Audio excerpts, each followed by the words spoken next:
Merci beaucoup pour me transmettre la parole. Assez rapidement, parce que nous avons effectivement une petite... Vous me confiez une dizaine de minutes ? Enfin, 10 minutes comme... Très bien, parfait. Donc, comme je le disais, la question essentielle, avant tout, c'est de parvenir à un diagnostic. Quand bien même il s'agirait, en quelque sorte, d'enfoncer des sociétés ouvertes ou des portes ouvertes, il est important aujourd'hui de savoir exactement où nous nous trouvons en matière d'inégalité entre générations. Avant de parler d'un phénomène, il faut aussi savoir son contenu, et ce sera la première partie de mon intervention. La deuxième consistera à proposer quelques éléments de comparaison internationale, en particulier avec l'Italie, et je finirai par quelques très modestes suggestions analytiques sur ces différents faits, sachant qu'ensuite ce sera dans le débat, me semble-t-il, que nous pourrons effectivement prendre en compte ces réalités.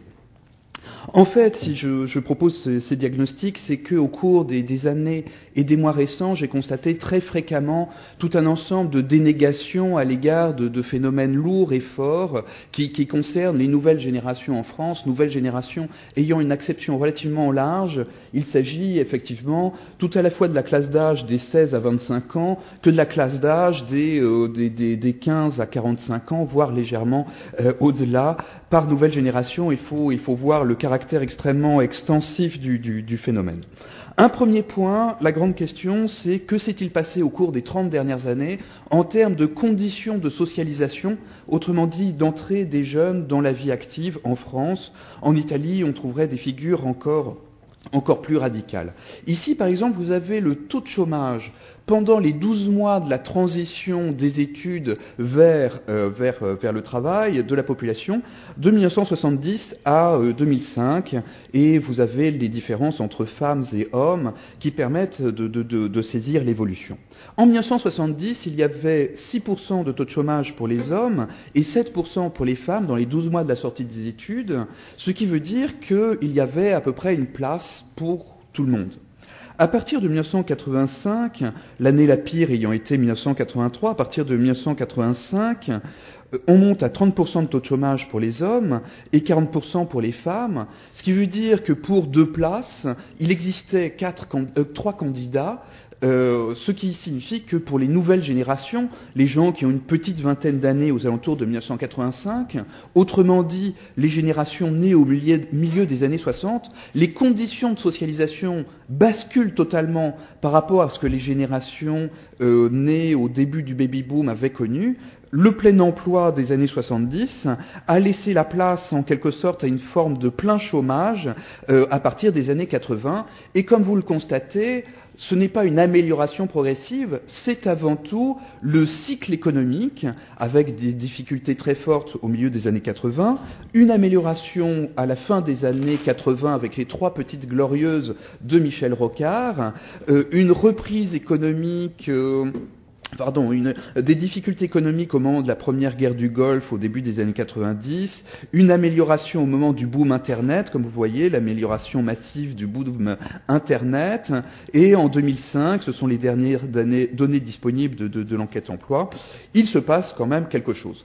Quelles sont les conséquences de long terme de ce nouveau modèle de socialisation que connaissent les jeunes à partir de 1985 et qui ne disparaît pas avec le temps ?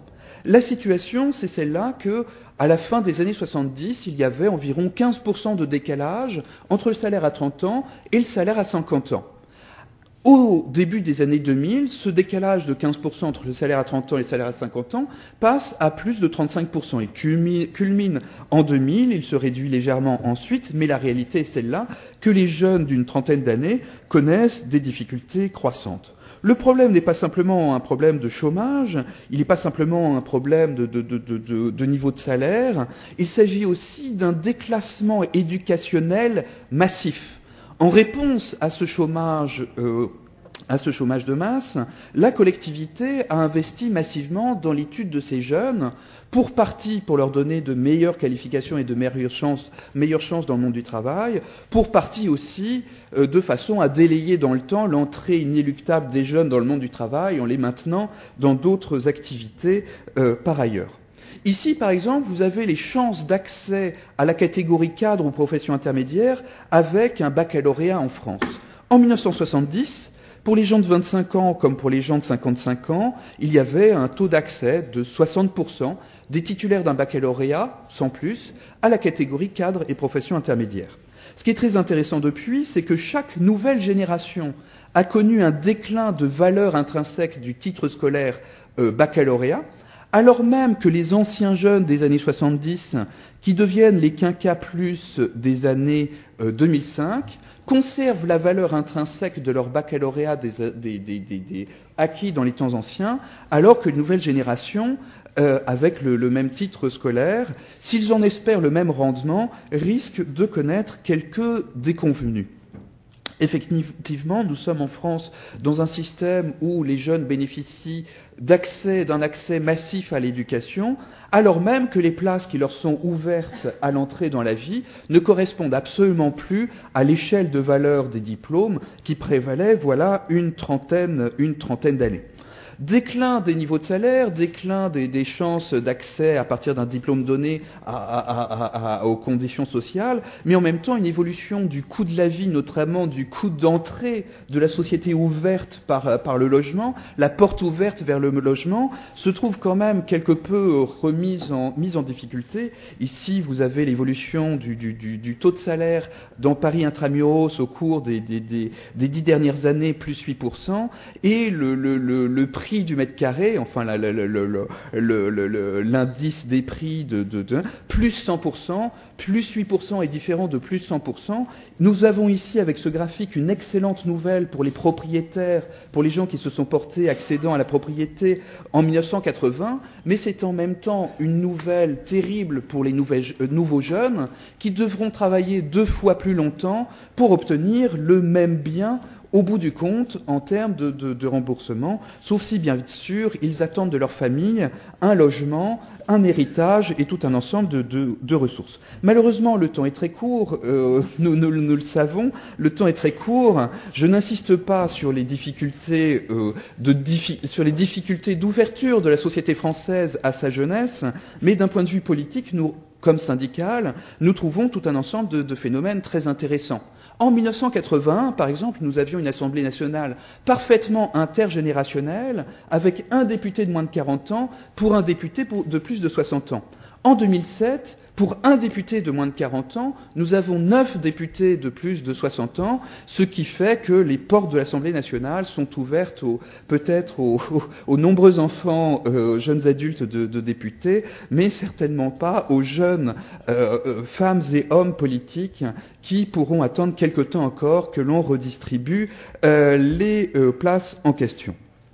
Donc, comme nous l'avons vu avec le cas français, nous avons une situation particulièrement contrastée en termes de progrès pour les nouvelles générations et de progrès pour les anciennes générations. Combien de minutes me reste-t-il? Je suis un très mauvais compteur de minutes. Je crois que si vous posiez vos 2 propositions, ce serait une bonne idée pour qu'on puisse en débattre. Comparaison internationale, le constat est que la France et l'Italie sont effectivement embarqués dans le même problème des sociétés corporatistes. La grande différence, le professeur Ferrara l'a dit, c'est une différence démographique. Les jeunes adultes français acceptent de faire des nouveaux jeunes pauvres de 2025. Alors que les Italiens, les jeunes couples italiens, préfèrent ne pas faire d'enfants de façon à atténuer les difficultés, bien évidemment, dans le logement. Plus vous avez d'enfants, moins vous avez de revenus à partager. Donc la dynamique italienne consiste à faire moins d'enfants, donc les difficultés économiques des jeunes adultes sont moindres. Les Français préfèrent une forme de cocooning économiquement modeste et avec différentes difficultés, mais nous aurons la joie, nous, d'avoir un avenir en 2025, en tout cas d'avoir longtemps des difficultés d'intégration des jeunes. Proposition, c'est de regarder dans le nord de l'Europe, où tout un ensemble de systèmes politiques, nord de l'Europe, mais aussi peut-être les pays anglo-saxons, qui face à des difficultés semblables ont trouvé visiblement des possibilités d'équilibrage entre les différentes générations de ces difficultés-là. Et donc, comme le temps est trop court, et excusez-moi donc de mettre un terme à mon exposé, la grande question ici, c'est de parvenir à trouver avec un style français ou italien, de trouver une possibilité de rebondissement pour les nouvelles générations. Malheureusement, mon constat général, notamment à l'approche des 40 ans, des commémorations des 40 ans de 1968, j'ai l'impression qu'en France, comme en Italie, ce débat de quelle place pour les nouvelles générations, ce débat demeure assez largement tabou et marqué par de profondes dénégations. Donc, quelle action ? En finir avec la dénégation et fournir de vrais diagnostics par rapport à nos difficultés très prochaines accumulées depuis quelque temps. Merci à vous pour votre patience. Merci.